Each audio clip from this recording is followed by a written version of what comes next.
goed, 125 over 75. In Burgum binnen er 1 keer in de maand rietbewierskeuringen voor elke een die dat nodig had. Mensen maken een afspraak via regelzorg.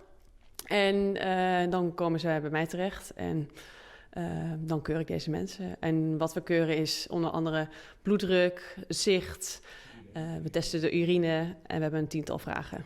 De meeste zijn senioren, maar ook veel mensen bijvoorbeeld voor een vrachtwagenrijbewijs. En dat heet dan een groot rijbewijs. Maar ook mensen bijvoorbeeld met een medische aandoening die dan op jongere leeftijd al gekeurd moeten worden. Het is verplicht van mensen van 74 jaar oud om haar een keuren te letten als ze haar een rietbewiers behouden willen. Ook al hebben ze verder geen medische klachten. Ik denk dat 75 een goede leeftijd is. Ja, ik denk dat mensen dan ook een beetje op zo'n kantelpunt zitten van fit, misschien naar niet fit. Of dat er misschien wat dingen kunnen gebeuren medisch.